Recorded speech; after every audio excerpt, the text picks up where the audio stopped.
예, 이제는 좀 익숙해지셔서 적당히 잘 이렇게 띄어서 앉아주신 것 같고, 이제 저희 전북은 뭐 지금 1.5단계인가요 아직요?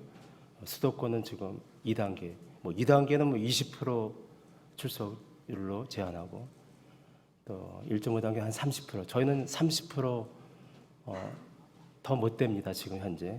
더 많이 나오셔도 30%는 안 되는 것 같고 해서 충분히 가능한데, 대형 교회들은 뭐 20%라고 하지만 여러 가지로 좀 위축이 되어가지고 또 계속 방송 나가니까 훨씬 더 적게 모인다고 들었습니다. 오늘 이렇게 찬양대는 쓰지 못하지만 계속 관현악, 피아노 이렇게 연주로 이렇게 특주를 올려드렸는데, 오늘 찬양 주님의 얼굴을 보라, 들으면서 주님의 그 가사를 생각하면서 정말 애틋한 마음을 가져봤습니다. 코로나19도 하나님의 주권과 통치 안에 있다면 주께서 이 땅가운데 많은 교회들을 바라보시면서 예배당이 텅텅 비어있는 큰 예배당 같은 경우는 더 그렇겠죠. 그런 상태를 바라보면서 너희들 지금 코로나19 때문에 참 힘쓰고 있지? 그래, 잘하고 있어. 안 나와도 괜찮아. 이렇게 말씀하실까? 저는 그렇지 않다고 생각합니다. 여러 가지로 나오지 않은 사정과 이유를 잘 알고 있습니다. 결코 그들을 뭐라고 얘기하지 않습니다. 얘기할 수도 없는 것입니다. 그렇지만 우리 마음만은 이런 상황이 되어서 주님 앞에 온전히 예배를 드리지 못하는 거, 마음이 아파야만 된다고 저는 생각합니다. 아픈 마음으로, 애틋한 마음으로 주 앞에 나와야만 되지, 이렇게 어려운데 내가 나왔어, 또 안 나와도 괜찮은 것이야. 주님을 생각하게 되면 참으로 심히 우리의 삶이 권고하고 심히 마음이 아픈 마음으로 주 앞에 우리가 예배적으로 예배를 드려야만 될 것이고, 또 더욱더 이럴수록 집에 있을 때나 각 직장에 있을 때나 더욱더 주 앞에 더 가까이, 우리 심령적으로는 더 가까이 나가는, 더 주님을 정말 내적으로 모셔드리고 의지하고 열망하는 그런 시간들이 돼야만 된다고 생각합니다. 어젠가요 이렇게 뉴스, JTBC 뉴스를 이렇게 보면서 7시 뉴스인가요? 8시 뉴스, 7시 뉴스죠. 보니까 지하철에 아무리 이것을 제한해도 출퇴근 시간에 지하철에 수많은 사람들, 그거 통제 못 하잖아요. 다 출퇴근해야 되고 직장 다녀야 되니까. 지하철에 출퇴근 시간에, 그 시간은 저도 서울에서 살아봐서 알죠. 멀리까지 갈 때는 2시간 정도 지하철을 타거나 1시간 이렇게 해서 다 건너타고, 얼마나 복잡한지 알고 계시죠? 그거 제한하지 못하잖아요. 근데 왜 예배를 제한하면 됩니까? 우리가 방역에 힘쓰면은 충분히 할 수 있는데, 지하철 타는 사람들 제한시키지 못하듯이, 그렇지만 이 예배는 뭐 워낙 교회들이 말을 잘 들으니까 이제 그렇다고 생각할 수 있겠지만, 저는 안타깝게 저는 생각합니다. 하나님의 교회가 여러 가지 모양으로 이렇게 위축을 당하고 있어서 설상가상 성도들의 마음 가운데 너무도 당연한 것이에요. 이렇게 많이 나올 때는 안 나가도 괜찮아, 당연하게 생각하는 마음을 갖게 된다면 결코 주님께서 기뻐하지 않으실 것이다. 그렇지만 직장 다닐 때는 지하철을 타고 서울 지역에 있다면은 꾸역꾸역 가기는 갈 것이에요. 그러면서 하나님의 교회는 다 방역하고 소리 내지 않고 예배드리고 딱 가기만 하는데 나올 수 없다는 거, 그건 핑계에 불과하다고 저는 생각합니다. 어떤 다른 것에 대해서 얘기하는 것이 아니고 제가 마음이 심히 아파서 말씀드리는 것이고, 우리가 그런 마음으로 주님을 더욱더 애틋하게 섬기고 나가면 된다고 생각합니다. 자, 오늘 말씀은 33절부터 읽었지만 지난주 26절까지 상고해서 27절부터 잠깐 보게 되면 27절에 이런 말씀이 있죠. 그들을 끌어다가 공회 앞에 세우니 대제사장이 물어 이르되, 28절까지요. 우리가 이 이름으로 이 사람을 가르치지 말라고 언급했는데 너희가 너희 가르침을 예루살렘에 가득하게 하니 이 사람의 피를 우리에게로 돌리고자 함이로다. 지금 가야바를 비롯한 대제사장이, 그 당시에 대제사장이 가야바죠. 예수님 당시에는 이제 그 장인 안나스까지 있었어요. 이 사람들이 바로 예수님을 십자가에 못 박은 장본인들입니다. 직접 예수를 신문한 자들이죠. 이제 이들이 얘기하는 것을 보십시오. 그 말 속에 예수님의 이름조차 언급하지 않는 것이에요. 28절 말씀이니까 이 이름으로 예수란 이름을 말하기가 좀 두려운 것이에요. 이 사람의 피, 그들은 예수를 두려워하고 있는 것이에요. 그들이 예수님을 십자가에 못 박았는데, 그래서 그 당시에 십자가에 달린 자들은 신명의 말씀처럼 저주를 받은 자들이죠. 그러니까 지금도 이스라엘 백성들이 그 예수를 믿지 않지 않습니까?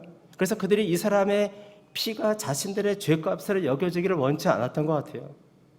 저주받은 사람의 피가 자기에게 돌아오게 되면 자신들이 저주받게 되기 때문에 그렇게 생각한 것 같습니다. 그렇지만 역설적으로 오히려 그들은 저주 아래 있는 자들입니다.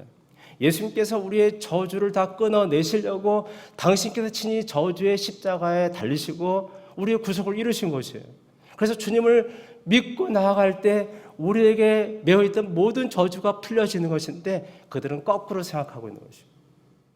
그들은 이 사람의 피에 이 사람의 이름도 거론하고 싶지 않습니다. 왜 그럴까요? 저주 아래 있기 때문에 그런 것이.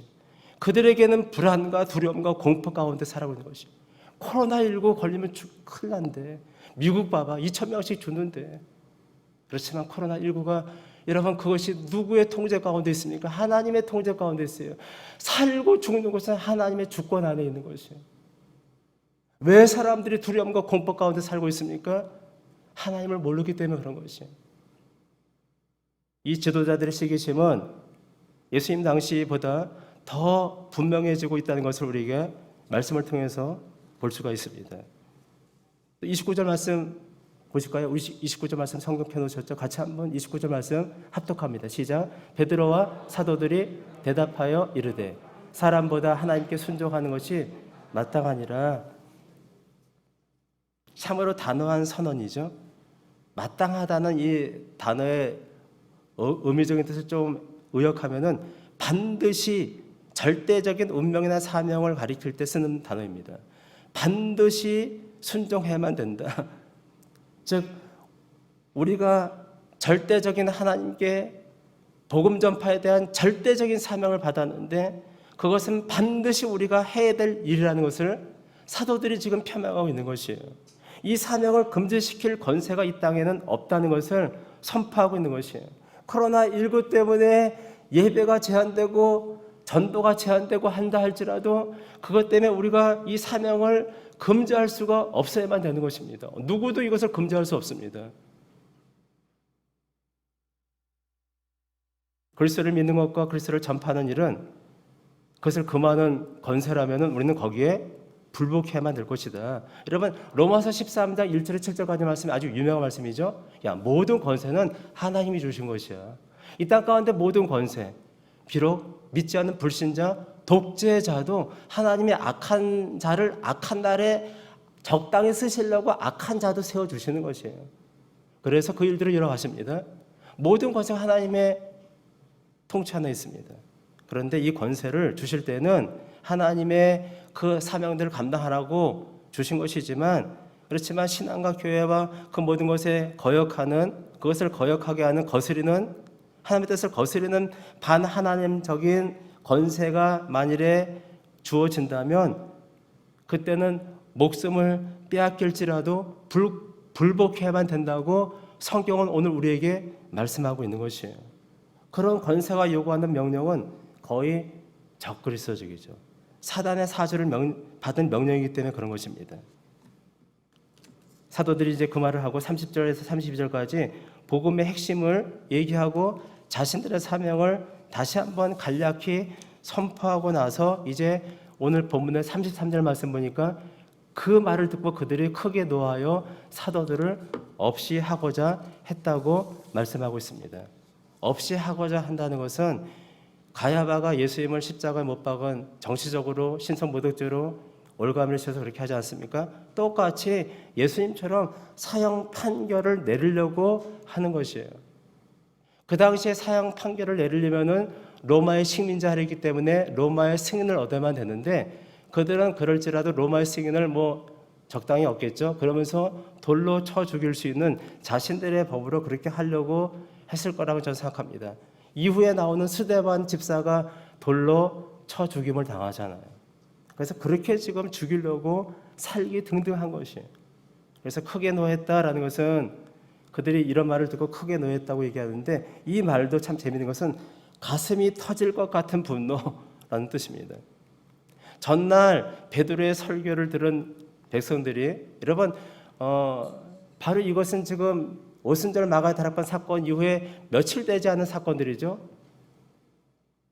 안전병이 일으킨 사건 바로 그 다음 날의 사건이라고 볼 수 있습니다. 그렇다면은 전날의 베드로의 설교를 통해서 백성들이 사도행전 2장에 보니까 어찌할꼬, 우리가 그 말을 듣고서 그들이 마음의 찔림을 받아서 어찌할 거라고 얘기하는 것이에요. 그리고 그 당시에 이제 예수 그리스도를 믿기로 작정한 자가 3,000명이나 됐다고 성경은 우리에게 말씀하고 있는데, 그런데 거기에 반해서 이런 종교 지도자들은 한 명도 회개한 자가 없는 것이에요.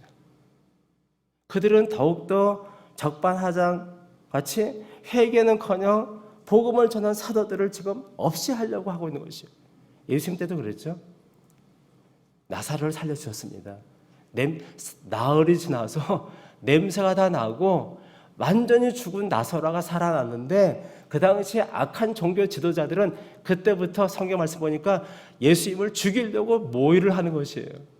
여러분, 죽은 자가 살아났는데 하나님의 아들이심을 고백하고 그 앞에 나가야만 될 텐데, 그거는커녕 그 예수를 죽이려고 하는 그 악한 마음이 도대체 어떻게 형성될까요? 이 시대는 많은 사람들이 그런 마음을 갖고 있습니다. 그래서 진리를 없애려고 하는 그런 자들처럼 이렇게 반발하고 더 적대적인 것이 그 당시에도 있었고 지금도 마찬가지입니다. 초반에 아시죠? 예수 믿는 자들 그때 막 대구에서 막 신천지 이렇게 하니까 다 어떤 악플을 다른 사람 보니까 예수 믿는 자들 다 불태워주게 된다. 여러분, 그런 악플을 달았더라고요.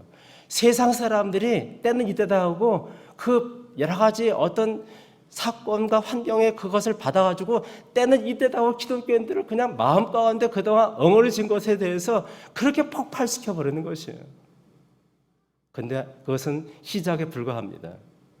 여러분, 예수님 당시에 여러분 커바데스 영화 알고 계시죠? 네로 황제를 통해서 기독교인에게 다 뒤집어 씌워서 방아를 뒤집어 씌워서 얼마나 많은 사람들이 초대교회 그리스도인들이 순교를 당했습니까? 근데 마지막 때가 되면 또 그렇게 될 것을 우리에게 이미 예언하고 있는 것이에요.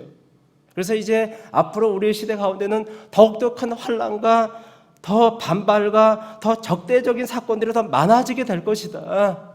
그래서 우리는 오늘 이 말씀을 보면서 그 당시에 참 힘들었겠구나 라는 말씀으로 생각하는 것이 아니고, 이제 우리 시대에 우리가 받아야만 되는 것을 각오해야만 된다는 것이죠. 그때 진짜 믿음이 없는 자들, 예수와 연관되지 않는 자들은 다 떨어져 나갈 것이고 부인하기는커녕 다 도망가게 될 것이에요. 여기에 참석한 우리 모두는 한 사람도 부인하지 않고 순교를 당할지라도 각오하고 사도들처럼 그렇게 나가게 될 줄로 믿습니다. 고린도후서 4장 3절과 4절 말씀 띄워주시고 같이 한번 합독합니다. 시작. 만일 우리의 복음이 가려웠으면 망하는 자들에게 가려진 것이라, 그 중에 이 세상의 신이 믿지 아니하는 자들의 마음을 혼미하게 하여 그리스도의 영광의 복음의 광채가 비치지 못하게 함이니 그리스도는 하나님의 형상이니라. 오늘 말씀 보십시오. 망하게 하는 자들에게 가려졌다고 얘기합니다. 이 시대는 망하게 하는 자들이 예수의 구원이 있다고 끊임없이 길을 열어놓고 많은 사람들을 유혹하고 있습니다. 다시 말씀드리지만 천하인간의 구원을 얻을 만한 다른 이름을 우리에게 주신 일이 없습니다. 사도행전 4장에 나오죠. 예수 그리스도 외에는 길이 없는 것이에요. 이제 때가 때니만큼 이제 자꾸 종교 다원주의로 나가면 WCC를 비롯해서 이제는 보수신학도 WEA에 가입해서 이제 조만간에 카톨릭과 더욱더 깊은 연관을 맺게 될 것이고, 그래서 이제 예수 외에 구원이 있다는 것을 자꾸 열어놓게 될 것이고, 그렇지 않은 자들은, 진정한 복음주의로 나가는 자들은 핍박하고 박해하게 될 것인데 우리가 각오하고 있어야만 될 줄을 믿습니다. 34절 35절 말씀 보게 되면 이제 사내들인 공회가 사도들을 처형하라는 결정을 내리는 것을 가말리엘이라는 교법사가 나타나서 제지하는 내용입니다. 여러분, 가말리엘이라는 사람은 되게 유명한 사람이에요. 사도 바울이 회심하기 전에 이 사람 밑에서 그 율법을 배웠어요. 근데 그것을 이제 자랑 아닌 자랑으로 얘기하죠. 그때 이 가말리엘이라는 사람은 그 당시에 최고의 권위자였습니다. 바리새파인들의 스승이었고요. 그 문화생이라고 하면은 다 알아주는 것이에요. 그만큼 유명한 사람이고, 바리새파의 양대 학파가 있는데 산마의 학파가 있고요, 힐렐 학파가 있습니다. 근데 이 가말리엘이라는 사람은 힐렐 학파의 창시자인 그 사람의 손자예요. 대단한 사람이죠. 그래서 이 사람을 율법의 아름다움이라고 부를 만큼, 이제 그가 로마에게 짓밟히기 18년 전에 죽었을 때 사람들이 이렇게 얘기합니다. 율법의 영광이 떠났고 율법의 순수함과 거룩함이 죽었다. 이렇게 애도를 할 만큼 되게 훌륭한 스승입니다. 예수를 믿지 않지만 아주 훌륭한 사람이에요. 근데 이 사람이 사도들을 죽이려고 살기 등등할 때 딱 나타나서 이제 그것을 제지하고 막는 것이에요. 웬만한 사람이 아니라 모든 사람이 존경받는 사람이기 때문에 그 사람 말 한마디에 좌우조지 되는 것이에요. 여러분, 이 사건이 왜 일어나게 됐을까요? 그래서 그가 하는 말이 조심하라, 그 행동을 조심하라. 너희들이 극한 분노로 이성을 잃고 사도들을 즉각 사형에 처하려고 하는데 사내들은 공회원들에게 얘기하는 것이죠. 그것을 만류하면서, 그래서 그것 때문에 사도들이 죽음을 모면하게 되는 것이에요. 하나님께서 사도들을 통해서 이제 이루실 일들이 많이 있잖아요. 아직은 주님이 그들을 불러가실 때가 아니란 말이죠. 그렇다면 왜 이렇게 사도들에게 호의적으로 이렇게 대했을까? 한 몇 가지 이유를 살펴보겠습니다. 첫 번째는요, 하나님의 섭리이죠. 하나님께서 믿지 않는 불신자를 할지라도, 여러분, 믿지 않는 자를 할지라도 하나님께서 당신의 택한 자들을 보호하시고 도와주시기 위해서 물질적으로, 환경적으로 그렇게 역사하는 것들을 우리가 간증을 통해서 많이 듣지 않습니까? 하나님이 모든 자를 다스리기 때문에 이런 불신자를 통해서 사도들을 보호하시려는 하나님의 섭리가 있는 것이다 라고 생각할 수 있고, 현실적으로 볼 때는 대제사장은 사두개파예요. 지금 가말리엘은 바리새파의 대표예요. 사두개파랑 바리새파는 평소에는 으르렁거리고 싸우는 사람들입니다. 왜냐하면 대제사장급의 이 사두개파들은 부활을 믿지 않아요. 현실주의자예요. 그러다 보니까 서로 충동이 일어나는데, 바리새파 대표로서 사두개파들에 대해서 뭔가 반항적인 정치적인 발언을 했다고 볼 수 있습니다. 또 하나는 아주 중요한 것인데, 이제 이 사도들이 선행을 열심히 했다는 것을 우리가 이미 이전에 앞에 말씀에서 계속 추구해 왔습니다.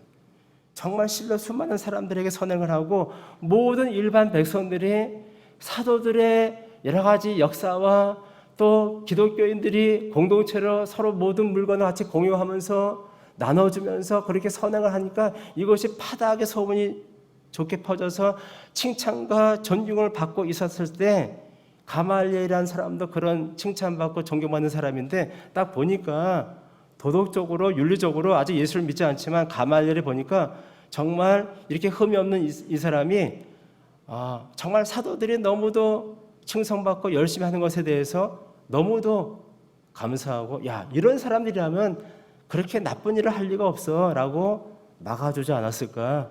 아마 그런 부분을 생각해 볼 수 있습니다. 근데 이 부분이 너무도 중요한 것이, 성도들의 선행은 정말 중요한 것이에요. 성도들의 선행을 통해서 불신자들이 감동을 받습니다. 여러분, 어떤 교회들이 교회를 지키기 위해서 이것저것 해서 막 걸기를 하고 막 저거 해서 사람들이 믿지 않는 불신자들이 그 속뜻을 알겠습니까? 속 내용을 알겠습니까? 그런데 어쨌든 간에 자신들은 정당하다고 하지만 믿지 않는 불신자들이 볼 때도, 야, 저건 아니야, 참 믿는 사람들이 할 게 아니야 라고 그렇게 생각한다면 그것이 어떻게 사람들한테 본이 되겠냐는 것이에요. 그렇기 때문에 우리는 세상 가운데 살아가면서도 세상 사람들한테 불신자들에게 핍박과 박해와 조롱을 받는다 할지라도 어쩐지 그들의 마음을 감도하고 복음으로 인도하기 위해서는 우리가 더욱더 배나 열심히 선행하고 나가면 되지 않겠냐는 것이. 그리고 또 성경은 우리에게 그것을 말씀하고 있고 또 그것을 주님 마음으로 할 때 그런 선행의 열매를 통해서 하나님은 우리가 정말 믿는 자라는 것을 보신다고 말씀하지 않으십니까? 잠언서 16장 7절과 베드로전서 3장 3절 말씀 같이 한번 띄워주시고 합독합니다. 시작. 사람의 행위가 여호와를 기쁘시게 하면 그 사람의 원수라도 그와 더불어 화목하게 하시느니라. 너희의 단장은 머리를 꾸미고 금을 차고 아름다운 옷을 입는 외모로 하지 말고. 잠언 16장 7절 말씀 너무 좋아합니다.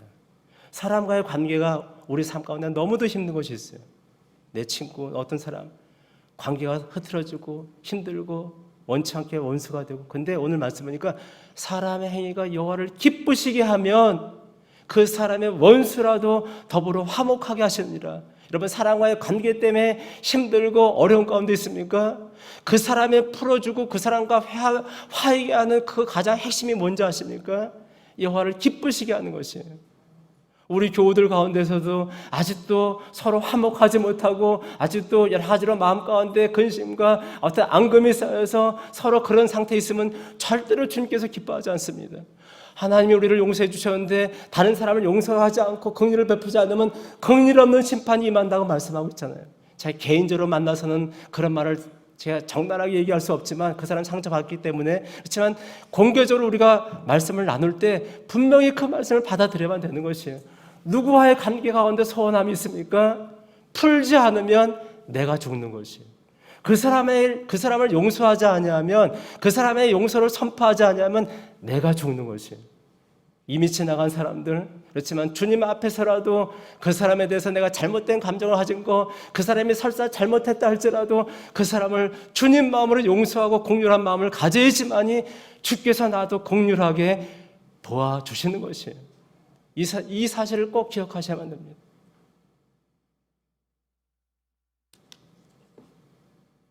또 너희가 열심으로 선을 행하면 누가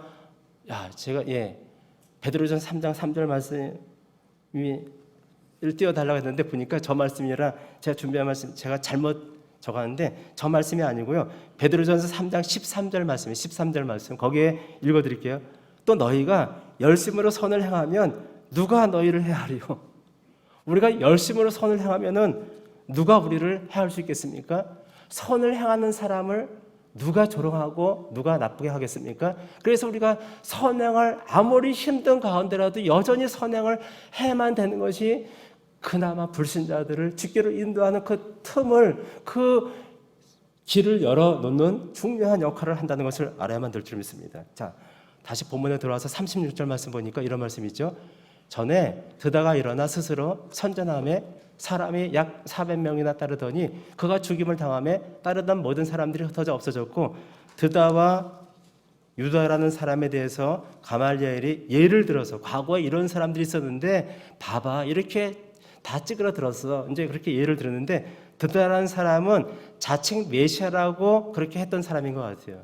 자칭 메시아로 스스로 메시아를 칭하고 자신을 높였던 사람입니다. 하나의 소위 쉽게 얘기하면 요즘 이단이나 마찬가지로 통일교 문선명 이런 사람들은 자칭 예수라고 얘기하지 않습니까? 하나님의 심판을 받았죠. 그래서 이렇게 스스로 교만한 자들은 당연히 하나님께서 기뻐하지 않고요. 또 그 다음에 37절 말씀하니까 이제 또 한 사람을 예로 드는데 갈릴리의 유다라는 사람을 얘기합니다. 이 사람은요. 요세푸스라는 역사가의 말에 의하면 그 당시 존재했던 사람인데 아주 되게 유명하죠.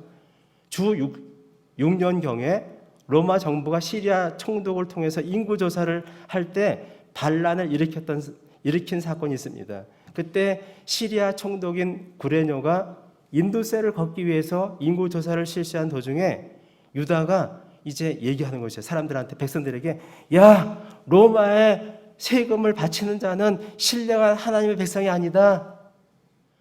그 악한 정부에 우리가 세금 바치는 것은 하나님의 백성이 아니라고 막 선동을 하는 것이에요. 그 당시에 세례요한과 예수님은 아직 유아기 상태였어요.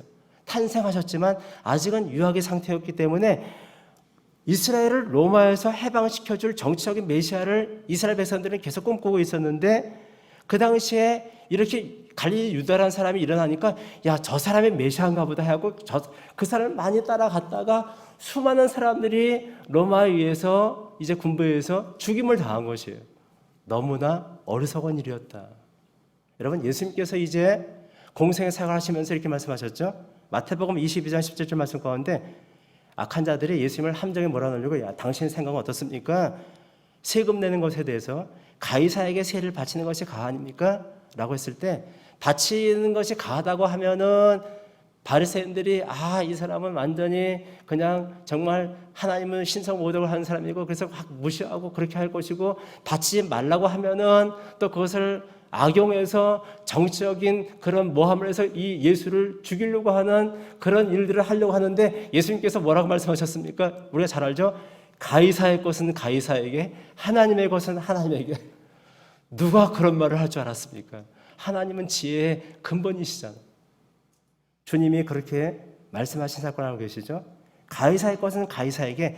주님은 결코 선동하지 않으셨어요. 그 당시 로마의 식민지하에 있습니다. 식민지라는 것 자체가 잘못된 것이에요. 노예제도가 잘못된 것이에요. 그렇지만 주님은 노예제도 잘못됐다 데모하지 않으셨습니다. 데모 자체를 다 부정한 것이 아닙니다. 잘못된 것에 대해서 우리가 분명히 말을 할 수 있어야만 되는 것이에요. 그렇지만 이렇게 선동하고 막 그렇게 어떤 폭력 시위를 하는 것은 주님께서 하시는 것이 아닙니다. 하나님 백성들은 어쩌든지 정말 하나님께서 주님께서 가신 길처럼 우리는 그것이 잘못된 것을 알고 있습니다. 잘못된 것에 침묵하는 것도 잘못된 것입니다. 침묵하지 말아야만 됩니다. 그렇지만 천국 복음으로 더 고차원적인 하나님 나라의 복음으로 그것을 능히 뛰어넘어야만 되는 것이에요. 야당과 여당, 여러 가지 어떤 정당의 논리에, 사상의 논리에 매여 있으면 안 되는 것이고, 정당을 뛰어넘어서 하나님 나라의 영광스러운 말씀의 법도로 그것을 뛰어넘을 수 있어야만 되는 것이에요. 어디에 소속해서 너희가 잘했느니 못했느니 이렇게 하는 것은 하나님의 시민의 모습이 아닌 것이에요. 우리는 그 훨씬 더 고결한 그런 신앙으로 그것을 잠재울 수 있는, 누구든지 일단은 아직 몰라서 그런가 받아줄 수 있고, 그 다음에 차근차근 하나님 말씀으로 깨우쳐주면 그것은 서서히 깨우쳐주고 깨달아지게 될 것이에요. 거기에 우리가 시달리면 스스로가 죽는 것입니다. 그래서 주님은 천국 복음으로 그 모든 것을 뛰어넘으셨어요. 칼을 쓰는 자는 칼로 망한다고 말씀하셨습니다. 무력을 쓰는 자는 무력으로 망하게 될 것입니다. 모든 것을 그렇게 할 수 있는 이유가 무엇입니까? 하나님이 다 알고 계시고 하나님의 공의가 확실하기 때문에. 그래서 그 모든 것들을 하나님께 맡기고 나가라는 것이에요. 로마서 12장 19절 말씀 같이 한번, 로마서 12장 19절 말씀 띄워주시고 같이 한번 읽겠습니다. 시작. 내 사랑하는 자들아, 너희가 친히 원수를 갚지 말고 하나님의 진노하심에 맡기라. 기록되었으되 원수하는 것이 내게 있으니 내가 갚으리라고 주께서 말씀하시니라. 여러분, 저 말씀을 정말 마음 가운데 새겨주셔야만 될 줄 믿습니다. 어떠한 내 개인의 원수도 마찬가지고, 내 여러 가지 어떤 그런 공동체의 원수도 마찬가지고, 또 이 교회 원수, 사단 원수마이가 이제 정부를 통해서 압박하고 핍박할 때라도, 우리가 그럴 때라도 초대 그리스도인처럼 순응하고, 거기에 순응하라는 것이 아니고 거기에 대해서 잘못되는 것을 얘기할지라도 폭력을 써서 하는 것이 아니고 그 원수가 하는 것을 하나님께 맡기고 순교를 당할지라도 우리가 주님의 길을 따라가면 되는 것이에요. 주께서 우리에게 이렇게 말씀하셨고 주님은 또 그 길을 가셨습니다. 자, 38절 말씀 보니까 이제 내가 너에게 말하노니 이 사람들은 상관하지 말고 버려두라. 이 사상과 이 소행이 사람으로부터 났으면 무너질 것이요. 그래서 또 39절 말씀에는 하나님으로부터 만일 났으면 너희가 그들을 무너뜨릴 수 없겠고 도리어 하나님을 대적하는 자가 될까 하노라 하니 얼만큼 합당한 말입니까? 그렇죠? 야, 걱정하지 마라. 사람으로부터 났으면 무너질 것이야. 당연하죠. 하나님께서 마지막에 심판하실 때, 이 세상 심판할 때 우리가 볼 때는 이것이 옳은 것 같고 저것이 틀린 것 같지만 걱정할 필요가 없는 게, 하나님은 완벽한 공의로우신 분이시기 때문에 사람으로서부터 난 것이라면, 사람의 생각이라면 다 무너지게 될 것입니다. 정말. 그리고 하나님으로부터 났으면 그것이 다 높임받고 회복될 것이다. 우리는 그 사실을 분명히 알고 있죠. 시편 33편 10절과 11절 말씀 보니까 이런 말씀이 있습니다. 띄워주시고 같이 한번 시편 읽겠습니다. 시작. 여호와께서 나라들의 계획을 폐하시며 민족들의 사상을 무효하게 하시도다. 여호와의 계획은 영원히 서고 그의 생각은 대대에 이르리로다. 예, 맞습니다. 저 말씀처럼 여호와께서 나라들의 모든 계획을 다 폐하실 것입니다. 하나님의 공의로 큰 모든 것들을 다 온전히 바로잡아 주실 것입니다. 공산주의, 사회주의가 잘못됐죠. 한때 공산주의가 거의 전 세계를 다 지배했었습니다. 이제는 거의 다 이제 다 사라지고 이제 사회주의 체제로다가 중국이 또 북한이 있지만 그것도 이제 언젠가는 사라지게 분명히 될 줄로 믿습니다. 유대교도 마찬가지죠. 하나님 율법을 인위적으로 뜯어고치고 미시나라는 6,000가지의 많은 법들을 만들어서 끊어서 사람들을 올가매고 했지만 유대교가 지금 존재합니까? 일단의 사람들이 지금도 유대교를 믿고 있죠. 그렇지만 기독교는 예수님의 12제자를 통해서 이제 예수님께서 승천하실 때는 많아야 한 1,000여 명 전 되는 그 정도밖에 되는 그 작은 무리들이 이제 지금 21세기의 우리 시대 가운데는 얼마나 많은 기독교인들이 있습니까? 핍박과 박해가 없는 것이 아니에요. 기독교인들을 다 말살시키려고 하는 악한 사탄의 계획이 역사 가운데 끊임없이 있었습니다. 중국의 문화혁명 당시에 얼마나 많은 사람들이 기독교인들이 학살을 당하고 순교를 당했습니까? 그렇지만 오히려 지하교회가 더 번성하고 많은 지금 중국에 1억 명 정도의 기독교인이 있다고 알고 있습니다. 그렇게 지금도 핍박하고 있어도 결코 그들이 없어지는 것이 아니란 말이죠. 세계 곳곳에 이슬람권에 이집트에 여러 가지 어떤 동영상을 통해서 보십시오. 얼만큼 그 테러단들이 기독교인들을 그렇게 잔인하게 죽이는데 그럼에도 불구하고 이집트에서 그때 여러 가지 동영상 보니까 수만 명이 예수 그리스도를 외치는데 정말 눈물이 나더라고요. 야, 저렇게 이슬람권에서 정말 주님을 선포하고 나가는 그런 사람들이 점점 많아지고 있구나. 주님께서 이슬람권의 이란의 꿈과 계시로 막 임하셔서 놀라운 하나님의 역사들을 지금 보여주고 계신 것이에요. 사라질 수가 없는 것이에요. 환난과 핍박이 닥친다 할지라도 그 당시에도 마찬가지고 앞으로도 정부가 사단의 하순이 되어서 기독교인들을 다 예배를 끊어버리고 못 모이게 하고 더욱더 우리 시대가 아니라 우리 후대 시대라도 핍박과 박해를 가한다 할지라도 기독교가 사라지겠습니까? 절대로 있을 수가 없는 것이에요. 시편 127편 1절 말씀과 마태복음 15장 13절 말씀을 띄워주시고 같이 한번 읽겠습니다. 시작. 여호와께서 집을 세우지 아니하시면 세우는 자의 수고가 헛되며 여호와께서 성을 지키지 아니하시면 파수꾼의 깨어있음이 헛되도다. 예수께서 대답하여 이르시되 심은 것마다 내 하늘 아버지께서 심으시지 않는 것은 뽑힐 것이니 주님의 주권으로 그 모든 것들을 이뤄가실 것입니다. 39절에 가말리엘 교법사가 결론을 내리죠.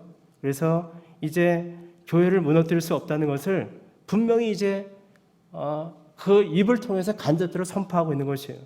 바울이 얘기합니다. 누가 우리를 그리스도의 사랑에서 끊을 것이냐? 핍박이나 기근이나 적신이나 위험이나 칼이라. 로마서 8장 35절 말씀에서 말씀하고 있죠. 또 이어진 말씀 보니까 내가 확신하노니 사망이나 생명이나 천사들이나 권세자들이나 현재일이나 장래일이나 능력이나 높음이나 기쁨이나 다른 아무 피조물이라도 우리를 우리 주 그리스도 예수 안에 있는 하나님의 사랑에서 끊을 수 없으리라. 로마서 8장 38절 39절 말씀입니다. 어느 누구도 하나님과 그리스도의 사랑에서 하나님 백성을 끊을 수 없다고 선포하고 있습니다. 예수님께서 가이사랴 빌립보 지방에 가서 제자들에게 중간 점검을 하시면서 그들이 어떻게 주님을 고백한지를 듣기를 원해서 야, 너희는 나를 누구라 하느냐? 그랬을 때 베드로가 주는 그리스도시요 살아계신 하나님의 아들이오소이다라고 얘기하지 않습니까? 바울아 시몬아 네가 복이 있도다. 이것을 내게 알게 하니는 혈육이 아니고 하나님이시라 말씀하시면서 또 내가 내게 이르노니 너는 베드로라. 내가 이 반석 위에 내 교회를 세울 것인데 음부의 권세가 이기지 못할 것이다. 수없이 말씀드렸습니다. 제가 참으로 다행스러운 것은 교회를 섬기면서 한때는 걱정이 되고 성도들이 자꾸 줄어들고 어떻게 하지? 제 나름대로 많이 목회자로서 담임 목사로서 그런 일들을 이뤄가는데 그 말씀에 힘을 얻은 것이에요.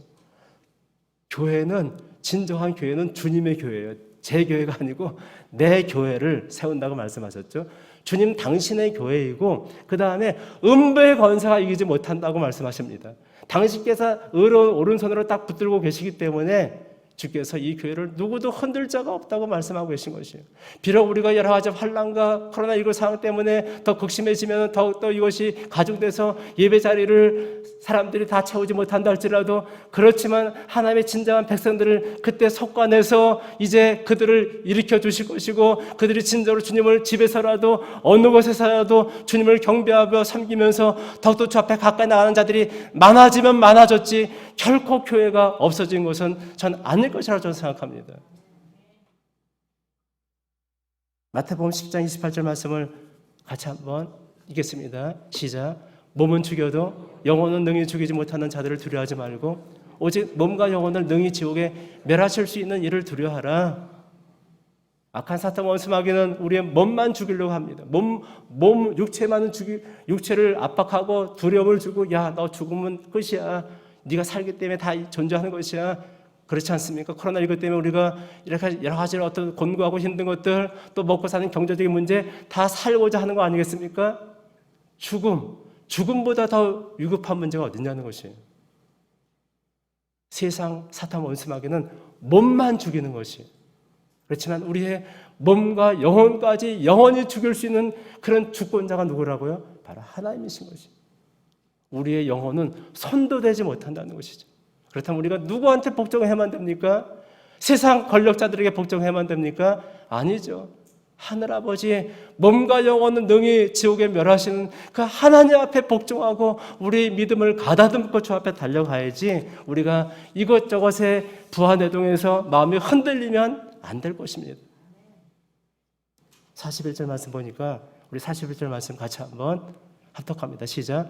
사도들은 그 이름을 위하여 능력받는 일에 합당한 자를 여기심을 기뻐하면서 공회 앞을 떠나니라. 사도들이 40절에는 채찍질을 맞았습니다. 정말 엄청나죠. 채찍을 소가적으로 만든 채찍을 맞게 되면 살이 찢어집니다. 예수님은 채찍에 너무 심하게 맞아서 거의 죽음 일보 직전까지 가셨죠. 채찍을 맞다 죽는 경우도 있어요. 그런데 그들은 채찍을 맞고 그 다음에 이제 주의 이름을 위해서 능력받는 일에 마땅한 일로 여겼다고 얘기합니다. 어떻게 가능합니까? 우리가 주님 때문에 곤욕을 당하고 손해를 보고 사도들처럼 이렇게 수욕을 당해 보셨습니까? 그렇다면 많은 사람들이 낙심하고 절망하고 전도한 일을 그만둘 것이고 주님께 원망하고 자기를 능욕하는 자들을 보복하고 그렇게 할 판인데 지금 사도들은 어떻게 했다고요? 합당한 자를 여겼다. 아주 자랑스럽고 명예스럽게 여겼다고 얘기합니다. 그 이유가 무엇일까요? 세 가지를 살펴보겠습니다. 첫 번째는 이 세상 사람들이 자신들을 그리스도의 제자를 여긴다는 증거이기 때문에 그런 것이에요. 그들이 능력받는 것 자체가 주님께서 이미 말씀하셨죠. 세상에 나를 미워했기 때문에 너희도 미워할 것이야. 너희가 핍박받게 될 것이야. 주님을 믿는 것 때문에 그런 일을 당할 것을 말씀하셨기 때문에 그것은 바로 그리스도를 믿는 진정한 제자라는 것을 증거하는 것이에요. 재미있는 얘기는 어떤 신학자가 이런 얘기했습니다. 사탄은 익지 않은 열매 나무는 흔들지 않는다. 다시 한번요. 사탄은 익지 않은 열매 나무는 흔들지 않는다. 즉 열매가 익은 나무만 흔들어서 그 열매를 떨어뜨리려고 한다는 것이에요. 사단은 진짜 그리스도만 시험하고 괴롭히는 것이에요. 가짜들은 그냥 놔둬도 그냥 알아서 나가는 것이에요. 가짜들은 건드릴 필요도 없는 것이에요. 가짜 진짜는 사단이 너무 더 잘 알고 있습니다. 진짜와 가짜를 하나님이 아시는 것은 물론이고 사단 원수마귀도 다 알고 있습니다. 가짜들은 건드릴 필요가 없는 것이에요. 그렇지만 진짜들은 건드리는 것이에요. 아주 의미가 있는 말이죠. 세상과 하나님이 우리들을 능력하고 이렇게 이 세상과 하나님이 자신들을 그리스도의 일을 위해서 능력받게 합당한 자를 여긴다는 그것을 증거하는 것이 결코 쉬운 것은 아니라는 것을 우리가 알아야만 된다는 것이죠. 두 번째는 주님께서 말씀하셨죠. 아까 말씀드린 것 같이 상급이 쌓이게 된다. 이것으로 인해서 하늘에 상급이 풍성하게 쌓이는 것 때문에 기뻐했을 것이다. 왜냐하면 주님께서 말씀하셨어요. 약속하셨고 마태복음 5장 12절 말씀 가운데 나를 인하여 너희를 욕하고 핍박하고 거짓으로 너희를 거스르는 모든 악한 말을 할 때에는 너에게 복이 있나니 기뻐하고 즐거워하라. 주께서 말씀하셨잖아요. 기뻐하고 즐거워하라. 하늘에서 너희 상이 큼이라. 너희 전에 있던 선자들을 이같이 핍박하느니라고 말씀하셨습니다. 핍박과 박해를 받을 때 천국 상급을 쌓는 일이라는 것을 우리가 알고서 우리가 그런 일을 당하게 될 때 낙심하지 말고 저 앞에 달려가는 우리 모두가 되어야만 될 줄 믿습니다. 마지막 세 번째로는 이것으로 인해서 사도들은 주님께서 당하신 고난에 동참하는 것입니다.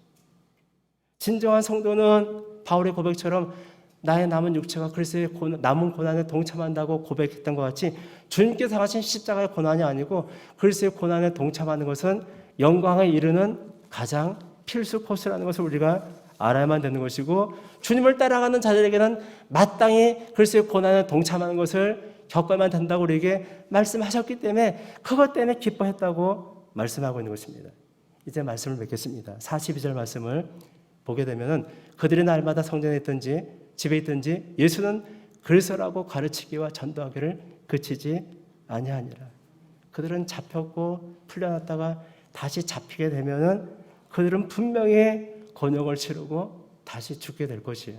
그들은 권력을 하고 있기 때문에 아무리 백성들이 그렇게 한다 할지라도 그런 권력을 가지고서 그들을 잡아서 죽일 수 있는 것이에요. 그럼에도 불구하고 그들은 피하지 않았습니다. 세상이 감당할 수 없는 믿음의 사람들인 것을 우리에게 보여주고 있습니다. 이렇게 해야지만이 선으로 악을 이길 수 있다는 것을 그들이 알았기 때문에 그런 것이에요. 악인들이 악을 행하는 것보다 더욱 열심히 선과 진리를 행해야지만이 그래야지만이 악을 선으로 이기고 승리할 수 있는 것이다. 아주 중요한 것이죠. 여러분, 유럽 사람들이 가축의 목초지를 만드는 방법이 있습니다. 우리나라 사람들은 논에 물을 가득 채우고 잡초를 죽이고 벽실을 뿌리고 또 잡초들을 베어내거나 농약을 죽이거나 뽑아내는데 그렇지만 유럽의 목축업자들은 그렇게 하지 않고 잡초보다 더 자생력이 강한 좋은 목초의 씨를 잡초 사이에 뿌린답니다. 그러면은 몇 년이 되지 못해서 자생력이 좋은 목초들이 잡초의 세력을 몰아내고 좋은 목초지가 된다는 것이에요.